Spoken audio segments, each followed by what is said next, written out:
मनोज के कैबिन का माहौल कोई वॉर जोन से कम नहीं लग रहा था। वो बिना रुके कुणाल को खरी खोटी सुना रहा था। कुणाल वहां सिर्फ खड़ा होकर मंद मंद मुस्कुरा रहा था, जैसे उसे मनोज की बातें बेतुकी लग रही थी।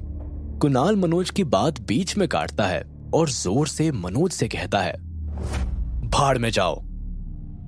ये कहकर कुणाल कैबिन के बाहर निकल जाता है। वही जो सिक्योरिटी गार्ड कुणाल को मनोज के कैबिन तक लेकर आया था, वो कुणाल के पास भागते हुए जाता है और उसे रोककर कहता है, बहुत ही शानदार। मैंने आज पहली बार किसी सप्लायर को एक हमारे परचेज मैनेजर को डांटते हुए देखा है। कुणाल गार्ड की बातों को नजरअंदाज कर देता है और ऑफिस के मेन गेट से बाहर निकल जाता है। ऑफिस के बाहर आकर कुणाल एक बेंच पर बैठ जाता है और अपनी बहन रितु को फोन लगाकर कहता है, सुनो रितु, मैं तुम्हें एक कंपनी का नाम दे रहा हूँ। मुझे उनकी कंपनी के टायर के ऑर्डर्स चाहिए। बस याद रखना कि मेरा नाम सामने नहीं आना चाहिए। कुणाल नहीं चाहता था कि उसके परिवार को ये मसले के बारे में पता चले, इसलिए वो रितु को ये मामला संभालने के लिए कहता है। कुणाल रितु का कॉल रखता है और एक सिगरेट जलाता है। तभी एक मोटा सा आदमी ऑफिस की बिल्डिंग से बाहर भागते हुए आता है। वो बुरी तरह से थक चुका था और उसकी सांसें फूल रही थी। इसके बावजूद वो गेट की तरफ तेजी से भाग रहा था।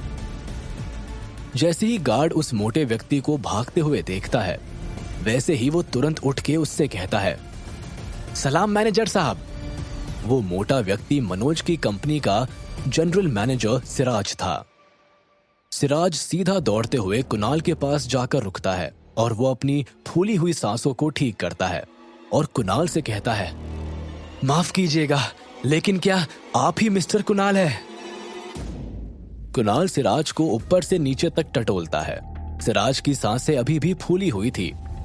कुणाल सिराज को हाँ में अपना सर हिलाकर जवाब देता है। सिराज कुणाल से हाथ मिलाता है और कहता है, सर आप बाहर इस बेंच पर क्यों बैठे हैं? अंदर चलिए। सिराज की बात सुनकर कुणाल को मनोज की बातें याद आने लगती है कि किस तरह से मनोज ने कुछ समय पहले उसके साथ बुरा बर्ताव किया। कुणाल अपने गुस्से को संभालता है और सिराज को तंज कसते हुए कहता है, आपकी कंपनी के परचेज मैनेजर मनोज जी बड़े ही अच्छे व्यक्ति है। उन्हीं से मिलने में यहाँ आया था, लेकिन वो मुझसे मिलना नहीं चाहते, बल्कि वो तो मेरे कंपनी के मालिक से कह के मुझे मेरी कंपनी से निकाल देना चाहते हैं। सिराज को समझ आ गया था कि कुणाल कोई बड़ा आदमी है, वरना सिराज की कंपनी का मालिक खुद सिराज को कुणाल को रोकने नहीं भेजता। जैसे ही उसे पता चलता है कि मनोज के कारण कुणाल नाराज था, तो वो खुद से मन ही मन कहता है, क्या मनोज कंपनी को बर्बाद करना चाहता है? सिराज कुणाल को विनम्रता से कहता है, माफ करना कुणाल जी, मेरी गलती के कारण आपको परेशानी हुई। लगातार माफी मांगने के बाद सिराज तुरंत मनोज को फैक्ट्री के गेट पर बुलाता है। मनोज दीपक मल्होत्रा की चापलूसी का आनंद ले रहा था और उसकी दी हुई सिगार पी रहा था। जैसे ही मनोज को सिराज का कॉल आता है, वो अपनी जलती हुई सिगार बुझाकर तुरंत दौड़कर फैक्ट्री के गेट की तरफ भागता है। जैसे ही मनोज गेट पर पहुंचता है, सिराज मनोज के गाल पर एक जोर का तमाचा मारता है और कहता है, अगर तुम्हें काम नहीं करना तो दफा हो जाओ यहां से। मनोज कुछ समझ नहीं पाता। वो सिराज से पूछता है, सर आपने मुझे क्यों मारा? मुझसे ऐसी क्या गलती हो गई? मनोज की ये बात सुनते ही सिराज का पारा और चढ़ जाता है। सिराज मनोज को कुणाल से माफी मांगने को कहता है। मनोज कुणाल से हाथ जोड़ के माफी मांगता है। माफ करिएगा कुणाल साहब, मुझे आपसे ऐसी बदसलूकी नहीं करनी चाहिए थी। मुझे बिल्कुल अंदाजा नहीं था कि मैं क्या कर रहा हूं। मुझे पता होना चाहिए था कि कैसे अपनों से बड़ों से पेश आना है। कुणाल अपना वक्त बर्बाद नहीं करना चाहता था, इसलिए कुणाल इन बातों को नजरअंदाज करता है और काम की बात करना ज्यादा उचित समझता है। कुणाल सिराज से पूछता है, आप ये सब रहने दीजिए मिस्टर सिराज, आप बस इतना बताइए कि आपकी कंपनी से जो ऑर्डर्स हमारी कंपनी को मिलने वाले थे उनका क्या हुआ? सिराज कुणाल के सवाल का जवाब देते हुए कहता है, जहां तक ऑर्डर्स की बात है तो हमारी कंपनी के सारे ऑर्डर्स आपकी कंपनी को ही मिलेंगे। इस मामले में आप बिल्कुल निश्चिंत रहिए। कुणाल सिराज की बात काटते हुए कहता है, तो फिर दीपक मल्होत्रा की कंपनी के ऑर्डर्स? मनोज कुणाल को भरोसा दिलाते हुए कहता है, आप उसकी चिंता ना करें, दीपक मल्होत्रा के साथ आगे से कोई बिजनेस नहीं होगा। बहुत खूब।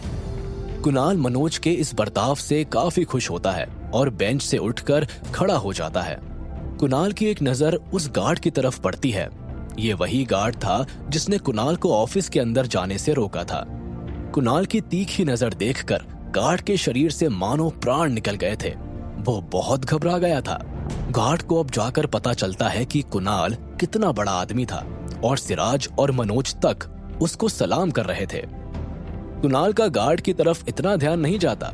गार्ड जानता था कि कुणाल उसके लिए चाहे तो दिक्कत पैदा कर सकता था, लेकिन उसने ऐसा कुछ नहीं किया। इस बात से पता चल रहा था कि कुणाल कितना दयालु और कितना उदार इंसान था। वहीं दूसरी ओर मनोज के कैबिन में दीपक मल्होत्रा आराम से बैठकर सिगरेट का आनंद ले रहा था। दीपक को जरा सा भी अंदाजा नहीं था कि बाहर क्या हो रहा था।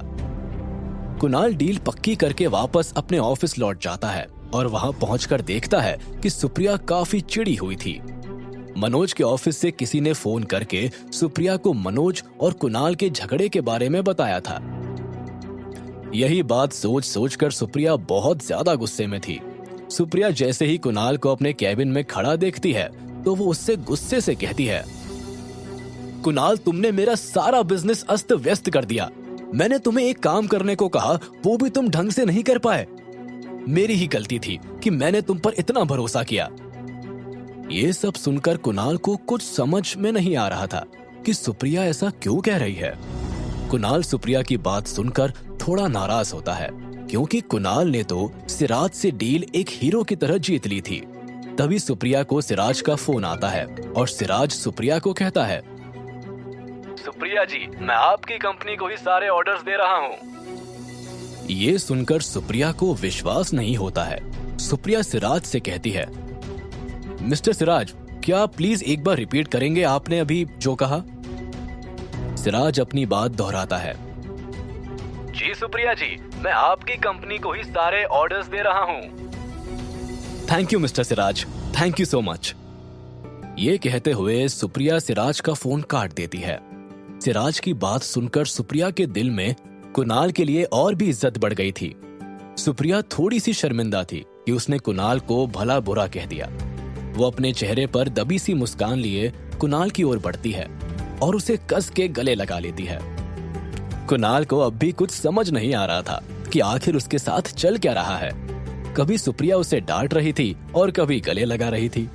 जो भी हो, कुणाल मन ही मन बहुत खुश था। एक तरफ जहां सुप्रिया के ऑफिस में सब सही चल रहा था, वहीं दूसरी ओर मनोज अपने ऑफिस में अंदर आकर दीपक पर चिल्लाने लगता है, दफा हो जाओ यहां से, तुम्हारी वजह से आज मुझे जूते पड़े हैं। अपनी मनहूस शक्ल लेकर दफा हो जाओ यहां से। ये सब सुनकर दीपक काफी चौंक जाता है और वो मन ही मन सोचता है, थोड़ी देर पहले तो सब कुछ ठीक था, फिर अचानक आखिर चल क्या रहा है। दीपक को अब भी लग रहा था कि आज उसे एक नया कॉन्ट्रैक्ट मिलने वाला है, लेकिन मनोज टेबल पर रखे कॉन्ट्रैक्ट पेपर्स को फाड़कर फेंक देता है और दीपक से कहता है, मैं तुम्हारे साथ कोई कॉन्ट्रैक्ट साइन नहीं करूंगा, तुम उठो और यहां से चलते बनो। उस समय दीपक के चेहरे पे चिंता और कड़वाहट दोनों आसानी से देखी जा सकती थी। दीपक मनोज से सवाल करता है, क्या हुआ मिस्टर मनोज, क्या हमारी बात नहीं हुई थी कॉन्ट्रैक्ट साइन करने के बारे में? मनोज झल्लाकर दीपक से कहता है, क्योंकि मैं अब आप पर भरोसा नहीं करता हूं, इसलिए मैंने कॉन्ट्रैक्ट साइन नहीं किया और अब आप जा सकते हैं। दीपक मल्होत्रा वही खड़ा मनोज को घूर रहा होता है, जिसे देखकर मनोज उससे कहता है, मैंने आपसे जाने के लिए कहा है, आप चले जाइए वरना अच्छा नहीं होगा। दीपक और भी ज्यादा चिंतित हो जाता है। वो भर्राई हुई आवाज में कहता है, नहीं मिस्टर मनोज, आप मुझे कारण तो बताइए। मनोज ऊंची आवाज में दीपक से कहता है, दफा हो जाओ यहां से, मैंने कहा ना। मनोज को अब दीपक की कोई बात नहीं सुननी थी, इसलिए मनोज दीपक को खींचकर ऑफिस के बाहर कर देता है। अगर दीपक मनोज की बात नहीं मानता तो मनोज सिक्योरिटी बुलाने में भी संकोच नहीं करता। दीपक अब भी जाते जाते मनोज से कॉन्ट्रैक्ट के लिए आग्रह कर रहा था। दीपक के जाने के बाद मनोज सुप्रिया को फोन लगाता है। सुप्रिया उस समय ड्राइव कर रही थी। जैसे ही सुप्रिया मनोज का कॉल आता हुआ देखती है, वो अपनी गाड़ी को झट से साइड में पार्क कर देती है। सुप्रिया को लगता है कि कहीं फिर से कुछ गड़बड़ तो नहीं हो गई। सुप्रिया कॉल उठाकर कहती है, जी मिस्टर मनोज, कहिए। मनोज सुप्रिया से खुशी मिजाज आवाज में कहता है, सुप्रिया जी, मैंने आपको ये बताने के लिए कॉल किया है कि हमारी कंपनी के सारे ऑर्डर्स अब आपको ही मिलेंगे। सुप्रिया भी खुशी से मनोज को रिप्लाई करती है, जी मिस्टर मनोज, जानती हूँ, अभी कुछ देर पहले ही मिस्टर सिराज का कॉल आया था, उन्होंने बताया। Thank you mister Manoj. ये कहकर सुप्रिया फोन रख देती है। उसकी खुशी का कोई ठिकाना नहीं था। बार बार सुप्रिया बस एक ही चीज दोहरा रही थी, कुणाल सच में जीनियस है, उसने आधे घंटे में डील क्रैक कर ली और हम आज भी सबसे एक्सक्लूसिव सप्लायर है। उसकी खुशी का इस वक्त कोई ठिकाना नहीं था। उसे समझ में नहीं आ रहा था कि कुणाल ने ये सब कैसे कर लिया। लेकिन इस वक्त इससे भी ज्यादा जरूरी बात ये थी कि सुप्रिया अब घर जाकर अपने घर वालों से बड़े ही गर्व से ये बात कर सकती थी कि उसने कंपनी के 1/3 नुकसान की भरपाई कर ली है और सीजनल एग्रीमेंट में भी अभी 2 महीने बाकी है। उसने बाकी के बचे 2 महीनों में नए ऑर्डर्स की प्लानिंग भी कर ली थी, जिससे बचा हुआ नुकसान प्रॉफिट में बदल जाएगा और वो जीत जाएगी। सुप्रिया में एक अलग ही एनर्जी का संचार होने लगा था। वो कार में बैठे बैठे नाचने लगती है। तभी एक बच्चा साइकिल से सुप्रिया के कार के करीब से गुजर रहा था और सुप्रिया को खुशी से नाचते देख वो भी रुक गया। सुप्रिया बच्चे को देखकर थोड़ी शर्मा जाती है और गाड़ी आगे बढ़ा लेती है। गाड़ी चलाते हुए वो कुणाल के बारे में सोचने लगती है कि कुणाल सच में उसके लिए बहुत लकी है। ना सिर्फ कुणाल ने उसकी कंपनी में इन्वेस्ट किया, बल्कि उसे ये डील भी दिलवाई। सचमुच कुणाल जीनियस है। कुछ लोग खुश थे तो कुछ परेशान, क्योंकि जो लकी चार्म था वो फिलहाल किसी परेशानी में था। रोड पर खड़ा कुणाल टैक्सी का इंतजार कर रहा था, लेकिन ना कार आई ना बस। उसके पास करोड़ों रुपए तो थे, लेकिन एक कार तक नहीं। कुणाल कार खरीदने की सोचता है और तुरंत कार शोरूम की ओर चला जाता है। उसने एक कार मॉडल के बारे में काफी सुना था। एक बार को उसके मन में ऋतु की कार का ख्याल भी आता है, लेकिन वो सोचता है कि वो काफी स्टाइलिश कार है, सो उसे ऋतु के पास ही रहने दो। फिर वो कार के एक शोरूम चला जाता है। Hello sir, welcome to the Mercedes Benz. Sales women Kunal का स्वागत करती है और कुणाल उसका अभिवादन स्वीकार कर अंदर जाने के लिए बिल्कुल तैयार था। वो अंदर जा ही रहा था कि एक आवाज आती है, मर्सिडीज खरीदने आए हो इसलिए कि तुमने इतनी बड़ी डील क्रैक की, या फिर यूं कि बस एयर कंडीशन शोरूम में एक फ्री का चक्कर मारने आए हो? जैसे ही कुणाल पलटकर देखता है तो उसे दीपक मल्होत्रा खड़ा हुआ नजर आता है। दीपक भी वहां कार खरीदने आया था। कुणाल को बिल्कुल उम्मीद नहीं थी कि उसकी दीपक से फिर मुलाकात होगी, लेकिन अचानक वो दोनों मिल जाते हैं। कुणाल को देखकर दीपक कुणाल पर तंज कसते हुए कहता है, कुणाल, मैंने सुना है आज तुम्हारी गर्लफ्रेंड का 60वां जन्मदिन है। ये अच्छा तरीका है उसके नाम से अपने लिए बर्थडे गिफ्ट खरीदने का। मर्सिडीज का शोरूम एक पब्लिक प्लेस थी, इसीलिए कुणाल दीपक को चुप नहीं करा सकता था, लेकिन वो नजरअंदाज जरूर कर सकता था, जो कि कुणाल ने बखूबी किया। कुणाल सेल्स लेडी के साथ आगे हॉल में चला जाता है और कार सेलेक्ट करने लगता है। दीपक भी पीछे पीछे उसी हॉल में जाता है जहां कुणाल कार सेलेक्ट कर रहा था। दीपक अपना हाथ ऊपर उठाकर जोर से कहता है, मैं खरीदूंगा एक चमचमाती मर्सिडीज। कोई खूबसूरत लेडी आकर मेरी मदद करो, मेरे पास बहुत पैसा है, आओ और अपना कमीशन कमाओ।